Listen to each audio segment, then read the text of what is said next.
നമസ്കാരം. ജനം പറഞ്ഞു ഒരു മന്ത്രിയും ശരിയല്ല, ഇവർ ജനങ്ങളെ വെറുപ്പിച്ചവരാണ്, അതിനു മുൻപിൽ നിൽക്കുന്നത് മുഖ്യമന്ത്രിയാണ് എന്ന് പറയപ്പെടുന്നു.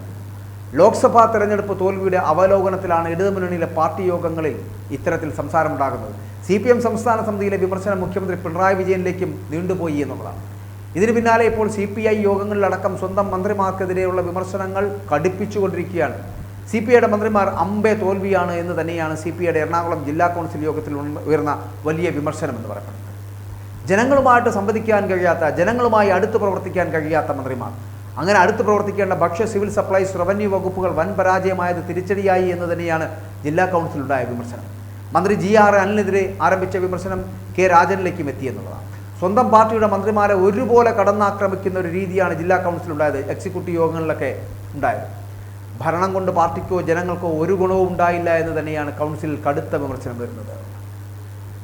സിവിൽ സപ്ലൈ ഷോറൂമുകൾ കാലിയായി കിടക്കാൻ തുടങ്ങിയിട്ട് നാളുകളായി എന്നുള്ളതാണ് ഏറ്റവും വലിയ പരാതി. ഇതെല്ലാം പാർട്ടിക്കും ഭരണത്തിനും അവമതിപ്പുണ്ടാക്കിയ കാഴ്ചയാണ് എന്നുള്ള വിമർശനമാണ് ആദ്യമായിട്ട് വരുന്നത്. ധനവകുപ്പിന്റെ പിടിപ്പുകേടാണ് സിവിൽ സപ്ലൈസിനെ തകർത്തത് എങ്കിലും പ്രത്യക്ഷത്തിൽ ഭക്ഷ്യവകുപ്പിന്റെ വീഴ്ചയാണ് ജനങ്ങൾ കണ്ടത് എന്നുള്ളത് മറന്നുപോകരുത്.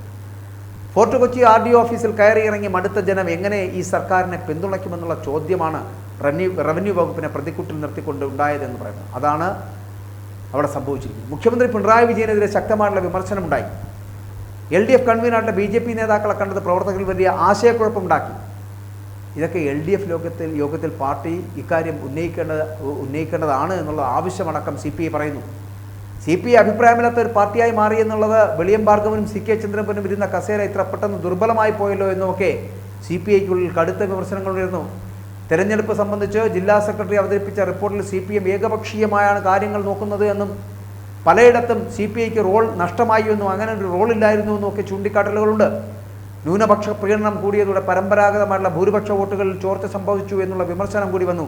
അത് മാർക്കെതിരെയാണ് CPMനെതിരെ. അതേസമയം കരുവന്നൂർ ബാങ്ക് തട്ടിപ്പിൽ പാർട്ടി മിണ്ടാതിരുന്നത് ലോക്സഭാ തെരഞ്ഞെടുപ്പിൽ തിരിച്ചടിയായി എന്നുള്ള കാര്യം കൂടി CPI വളരെ കൃത്യമായി ജില്ലാ കൗൺസിലിൻ്റെ തിരഞ്ഞെടുപ്പ് അവലോകനത്തിൽ വിമർശനമായിട്ട് ഉയരുകയും തന്നെ ചെയ്തു. കരുവന്നൂരിൽ ഇരകൾക്കൊപ്പമായിരുന്നു നിൽക്കേണ്ടിയിരുന്നത് എന്ന് അംഗങ്ങൾ ചൂണ്ടിക്കാട്ടുകയും ചെയ്തു.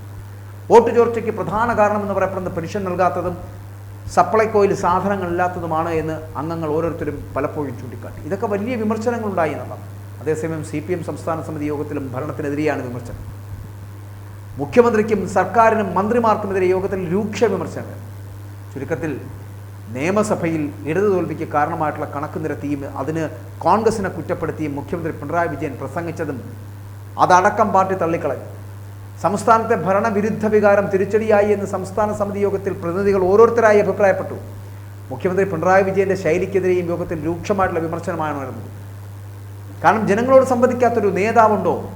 സർക്കാരിൻ്റെ ജനക്ഷേമ നടപടികൾ ജനങ്ങളിലേക്ക് എത്തിയില്ല എന്ന് സംസ്ഥാന സമിതി യോഗത്തിൽ പ്രതിനിധികൾ ഓരോരുത്തരായി പറഞ്ഞു. ക്ഷേമ പെൻഷൻ മുടങ്ങിയത് തെരഞ്ഞെടുപ്പ് തോൽവിയുടെ ആഘാതം കൂട്ടി. കനത്ത തോൽവിക്ക് കാരണം ഭരണവിരുദ്ധ വികാരമാണ് എന്നുള്ള വിമർശനമുണ്ട് എന്നുള്ളത് യോഗത്തിൽ പങ്കെടുത്ത സീതാറാം യെച്ചൂരി അടക്കം അഭിപ്രായപ്പെട്ടു. ന്യൂനപക്ഷ പ്രീണനം തിരിച്ചടിയായി എന്നും പ്രതികളിൽ നിന്ന് വിമർശനങ്ങൾ ഉയർന്നു. എന്നിട്ടും അനക്കമില്ല പിണറായിക്ക്. പോരായ്മകൾ കൊണ്ട് തിരുത്തൽ നടപടികൾ ശക്തമാക്കണമെന്നുള്ള ആവശ്യം, അതാണ് ആ യോഗത്തിലുണ്ടായത്. നവകേരള സദസ്സിൻ്റെ ഗുണം അതൊന്നും ഈ പാർട്ടിക്ക് കിട്ടിയില്ല. അടിസ്ഥാന വിഭാഗം പാർട്ടിയിൽ നിന്ന് അകന്നു എന്ന് തന്നെയാണ് MV ഗോവിന്ദൻ അവതരിപ്പിച്ച റിപ്പോർട്ടിലടക്കം പറഞ്ഞത് എന്നുള്ളതാണ്. പോരായ്മകൾ ഉൾക്കൊണ്ട് തിരുത്തൽ നടപടികൾ ശക്തമാക്കണം, എങ്കിൽ മാത്രമേ പാർട്ടിക്ക് ഉയർന്നു വരാൻ കഴിയൂ എന്നുകൂടി യോഗം ആവശ്യപ്പെട്ടു. തിരഞ്ഞെടുപ്പ് തോൽവി ഗൗരവമായി കണ്ടുകൊണ്ട് തിരുത്തൽ നടപടികളിലേക്ക് കടക്കുകയാണ് CPM. 20 മണ്ഡലങ്ങളിലെ ഫലം വിശദമായി വിലയിരുത്തിയ ശേഷമായിരിക്കും പുതിയ നീക്കങ്ങളിലേക്ക് CPM കടക്കാൻ പോകുന്നത് എന്നാണ്. പാർട്ടി വോട്ടിൽ പോലും ചോർച്ചയുണ്ടായതായി സെക്രട്ടേറിയറ്റിൽ തന്നെ വിലയിരുത്തലുണ്ട്. തിരുത്തൽ നടപടികൾക്ക് മാർഗരേഖ ഉണ്ടാക്കുവാൻ വേണ്ടിയിട്ട് പാർട്ടി ഇപ്പോൾ തീരുമാനിക്കുന്നു. തിരുത്തൽ നടപടികൾക്ക് സംസ്ഥാന സെക്രട്ടേറിയറ്റ് അന്തിമ രൂപം നൽകാൻ പോകുന്നു. സംസ്ഥാന സമിതിയുടെ അഭിപ്രായം കേട്ടതോടെ മാർഗരേഖ അന്തിമമാക്കി മാറ്റും. അതിനുശേഷം നടപടികളുണ്ടാകും. പാർട്ടി കോട്ടകളിൽ പോലും ഇടത് സ്ഥാനാർത്ഥികൾ പിന്നാക്കം പോയത് അപകടകരമായിട്ടുള്ള സൂചനയാണ് എന്നും BJPയുടെ മുന്നേറ്റം ഗൗരവത്തോടുകൂടി കാണണമെന്നും CPM യോഗത്തിൽ വിലയിരുത്തലുണ്ടായി. സാമ്പത്തിക പ്രതിസന്ധിയെ തുടർന്ന് സർക്കാർ ജീവനക്കാരിൽ വലിയ വിഭാഗം അവർ എതിരായി വോട്ട് ചെയ്തുവെന്ന് പാർട്ടി വിലയിരുത്തുന്നുണ്ട്.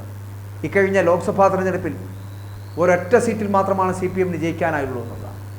ആലത്തൂർ ഒഴികെ എല്ലാ സീറ്റുകളിലും വൻ തോൽവി ഏറ്റുവാങ്ങി. പാർട്ടി ഗ്രാമങ്ങളിൽ പോലും BJP വോട്ട് ഇരട്ടിയാക്കിയതിന് പിന്നിൽ എന്ത് എന്നുള്ളത് തലപോകുകയാണെന്ന് CPM പോളിറ്റ് ബ്യൂറോയിൽ കേരളത്തിലെ സ്ഥിതി സംബന്ധിച്ച ചർച്ച നടക്കുകയും ചെയ്തു. ഇത്രയും വലിയ തിരിച്ചറിയാൻ കഴിഞ്ഞില്ല എന്നും BJPയുടെ വളർച്ച തിരിച്ചറിയുവാൻ കഴിഞ്ഞില്ല എന്നും യോഗത്തിൽ വലിയ വിമർശനങ്ങളുണ്ടായിരുന്നു. കേരളത്തിലെ സാഹചര്യം സങ്കീർണമാണ് എന്നും ശക്തി കേന്ദ്രങ്ങളിലടക്കം വോട്ട് കുറഞ്ഞത് വിശദമായി പരിശോധിക്കണമെന്നും PB വിലയിരുത്തപ്പെട്ടിട്ടുണ്ട്. ഇനിയൊന്നും പേടിക്കാനില്ല കേട്ടോ. ഈ വിലയിരുത്തലുകളോ തിരുത്തലുകൾ നടത്തുമെന്ന് പറയലുകളോ അല്ല ആവശ്യം. വെട്ടേണ്ടത് തലയാണെങ്കിൽ ആ തല വെട്ടി മാറ്റുക എന്നാണ്. അതായത് നയിച്ചവന് കഴിയുന്നില്ല എന്നുണ്ടെങ്കിൽ മാറ്റുക, പുതിയ ആളെ നയിക്കാൻ ഏൽപ്പിക്കുക. അങ്ങനെ ഒരു തത്വശാസ്ത്രം കൂടി ഉണ്ടല്ലോ കമ്മ്യൂണിസത്തിൽ. എന്നാൽ അത് ഉപയോഗിച്ചുകൂടെ? വ്യക്തിപൂജയില്ലാത്തൊരു പാർട്ടിയാണ് കമ്മ്യൂണിസം എന്ന് MV ഗോവിന്ദനും പാർട്ടി സഖാക്കൾക്കും പറഞ്ഞു തരേണ്ട ആവശ്യമില്ലല്ലോ. സീതാറാം യെച്ചൂരിയും വെറും നോക്കുകുത്തിയായി ഇരിക്കുന്നത് കൊണ്ടാണ് ഇപ്പോഴും പിണറായി വിജയൻ അപ്രമാദിത്വം തുടരുന്നത്, ഏകാധിപതിയായി മാറുന്നത്. ഏകാധിപത്യ പ്രവണതയൊന്നും കമ്മ്യൂണിസ്റ്റ് പ്രസ്ഥാനങ്ങളിൽ, മാർക്സിസ്റ്റ് പ്രസ്ഥാനങ്ങളിൽ ഇല്ല സഖാക്കളെ. അത് വച്ചുപൊറിപ്പിക്കരുത്. തിരുത്തലുകൾ തുടങ്ങേണ്ടത് അങ്ങ് താഴെ തട്ടിൽ നിന്നല്ല, ഇങ്ങ് മുകൾ തട്ടിൽ നിന്ന് തുടങ്ങും. മുകൾ തട്ടിൽ നിന്ന് തുടങ്ങിയാൽ താഴെ തട്ട് ശരിയാകും. ആദ്യം നയിക്കുന്നവൻ നന്നാവട്ടെ, അതിനുശേഷമാകാം അണികൾ നന്നാകുന്നത്.